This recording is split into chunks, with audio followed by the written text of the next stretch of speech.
Welcome to Talk Purpose and Truth with Eden and Kim, shifting you into higher consciousness, the show that elevates, uplifts, and encourages listeners to grow, heal, awaken, and evolve. Eden and Kim include bold topics, special interviews with inspiring guests, intuitive readings, channeled messages from beyond, including celebrities, hot topics to expand your awareness, and time for questions from the audience.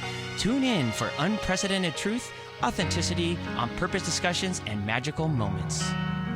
And I feel like, once you have the craft and put in your 10,000 hours as an actor or for any artist or even probably entrepreneur, the real challenges become, interpersonal.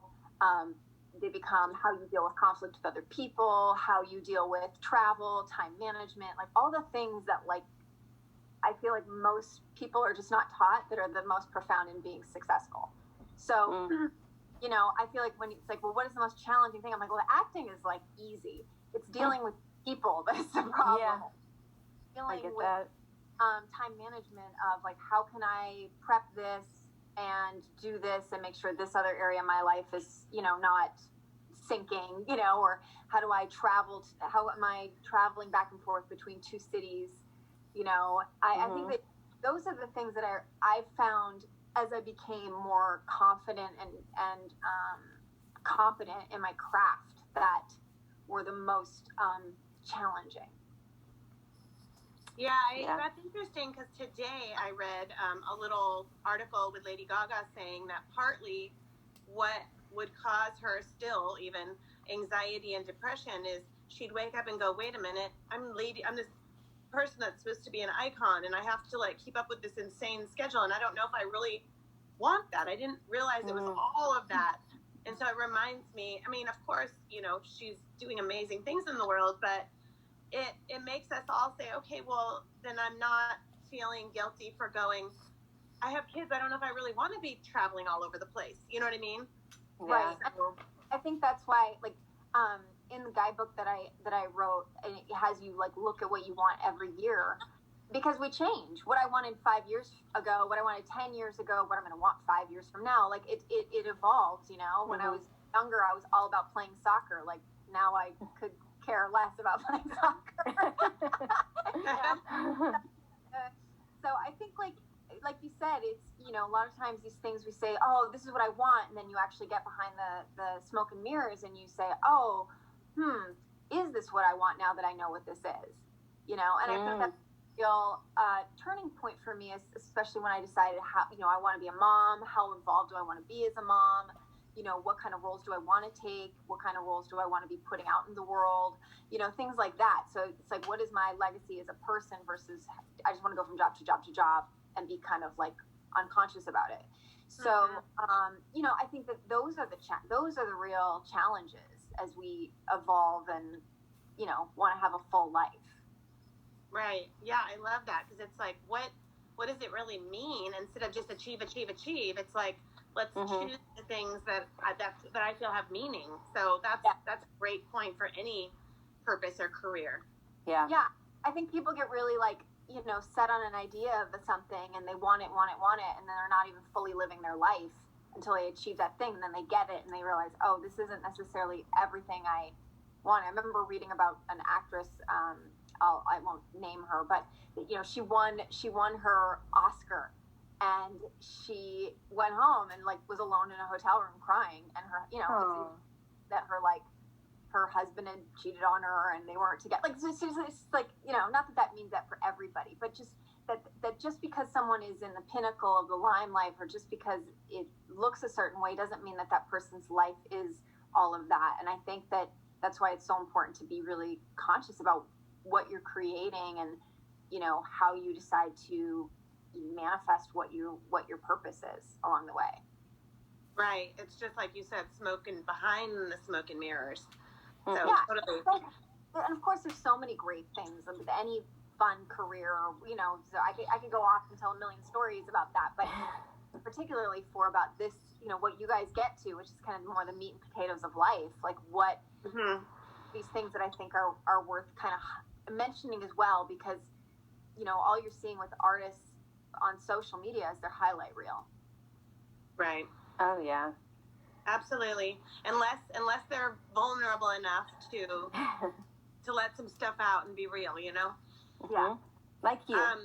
So I remember years ago seeing you do kind of like an inspirational speaking talk at our friend Pina's event, and going, wow, like she's into enlightenment and the law of attraction. It was just such a great talk, and I'm sure you're even way more involved now. But part of that is you're the founder of the New Hollywood. So can you tell us a little bit more about that and how it helps other women in the industry? Okay, well, it began in 2006. So it's the organization began then, and it really began out of necessity for needing to find like-minded people, artists, entrepreneurs, change makers, people who wanted to be cheerleaders for themselves and cheerleaders for each other, and then also had a drive to do something bigger than themselves. And so that's what founded the nonprofit, the New Hollywood, which is kind of said in like tongue in cheek at the time, like, oh, the New Hollywood, you know. It kind of stuck. I was like, I don't really like that. And over the years, we've done all sorts of different programs, from helping. We have a mentorship program that we do to help socially conscious storytellers in the entertainment industry. I really think that we have to lift up people who are socially conscious storytellers and entrepreneurs and change makers to be able to achieve what they want to achieve. Sometimes they don't necessarily feel that they're as like entitled as someone who's, say, a narcissist, you know, who may say like, you know, and you know, someone else might second guess themselves more. So sometimes they just don't know what they don't know yet.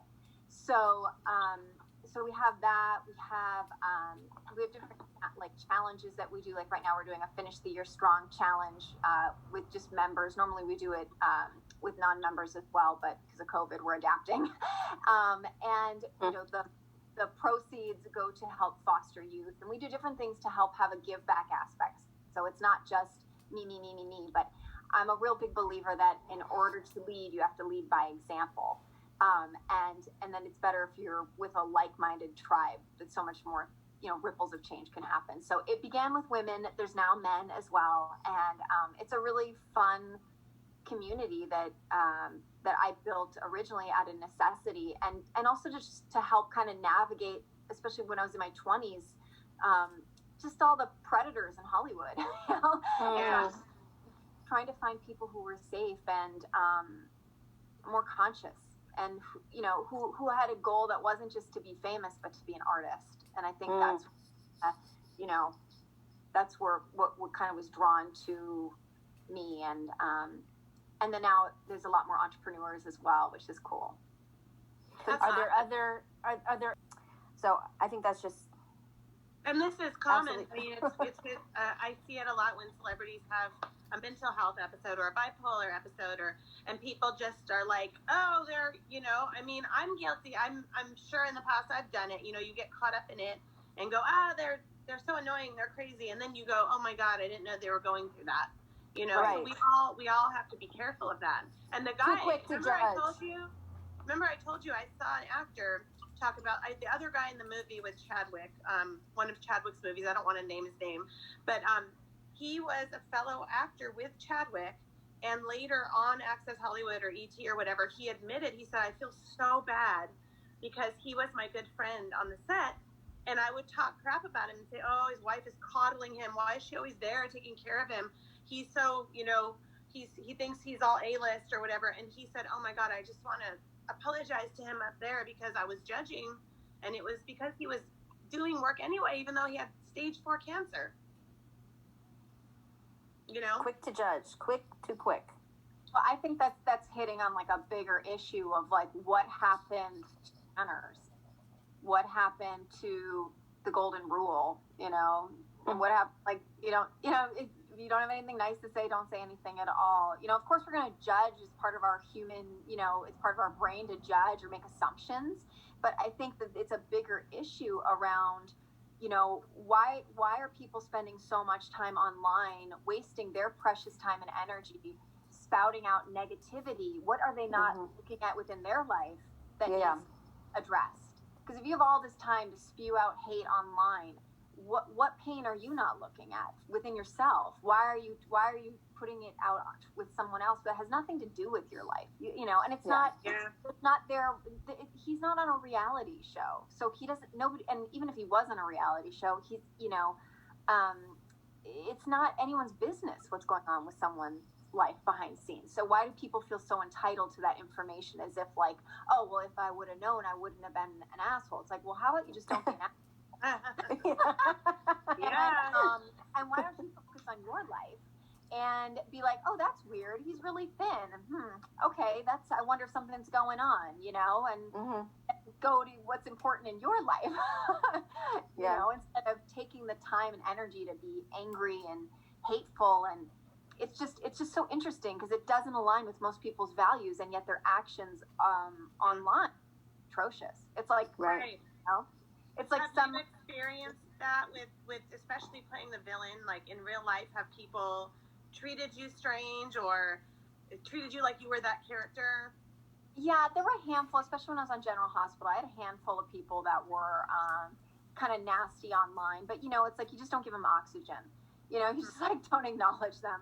And I've had online stalkers and some that were really a little scary. But I think that once I remember like being at a signing event, and I was the villain on the show, and I was currently on the show, and so my line, everyone was there of the cast, and my line was really short, even though I was like a really villain, like villain, And then I was like, oh, okay, But then I remember when I was off the show and I came back, and I was actually then on Devious Maids, and my line was like one of the longest. It's like, oh, yeah, not really like her, Or I had one at a fashion week in New York. Like, so this is like a hoity-toity event, and this woman, this like beautiful woman walks up to me, and she's being nice. I remember her like eating like food that was like real food, like it was like a grilled cheese sandwich or something like that. And most time you see actresses, especially like beautiful actresses, and they're not usually see them eating, they're probably eating in their trailer, or they have like a special diet or whatever. And I remember being like, oh my God, like she is like eating, like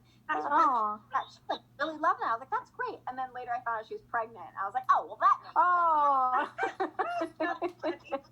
I was like, oh, okay, I get it now. So like, it's like how funny that as an actress to another actress, I'm just like, damn, she's really eating that grilled cheese. Like most actresses are like sipping bone broth and Oh my gosh. Well, did you eat like that when you were pregnant? Yeah. Me too. Because you're human, not just an actress, Well, and you don't want to starve the fetus, but Yeah. That's true. So what are you doing now? Like during COVID, how are you? Are you able to work on anything? What are your projects now? Well, the acting stuff is just the industry is just starting to come back. So that's to be determined. There's actually my husband and I and this other writer have put together a film that we're going to be getting the right producers and director and cast together. So that's really exciting. There's a lot of momentum with that we put. That's just as of very recently. So it's called Crutches. The film's called Crutches. So we'll see what ends up happening with that. I'm still running my nonprofit. We've been doing the things mostly by Zoom. Yeah. We'll see. It's working though. I know. Well, yeah. It isn't, but it's doing what it's doing.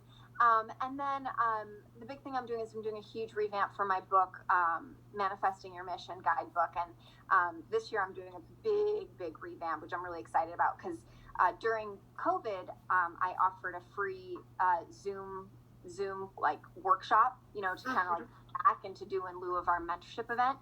And it was really great to get the feedback and see what worked. And then from that, I ended up doing a couple like small accountability coaching groups. And it's been really fulfilling to do that during COVID. I'm like, well, what can I do? How can I help? And seeing people going from being like really in despair to being like really productive. So, that's a lot of my book, Manifesting Your Mission. And then there's some other projects that I've got. Oh, and then there's things that like we're doing, Finish the Year Strong, like I said, to help like raise money for foster items for foster youth, and then and we did one of those earlier this year, and some stuff with the National Women's History Museum. So we're doing a vote campaign thing that I'm helping put together with the other ambassadors. So, that's amazing, and your mom. That's a big one. So that's awesome. And you're like a inspirational speaker and life coach as well. I mean, naturally. So we can't wait to hear when the new version of the book comes out. For more information on Eden, go to edensuston.com. For more information on Kim, go to kimlifecoach.com. Make sure to follow them on Instagram, Twitter, and Facebook at Talk Purpose and Truth Podcast. If you loved this episode, you'll love every episode. So be sure to subscribe so you don't miss anything. Thank you for listening.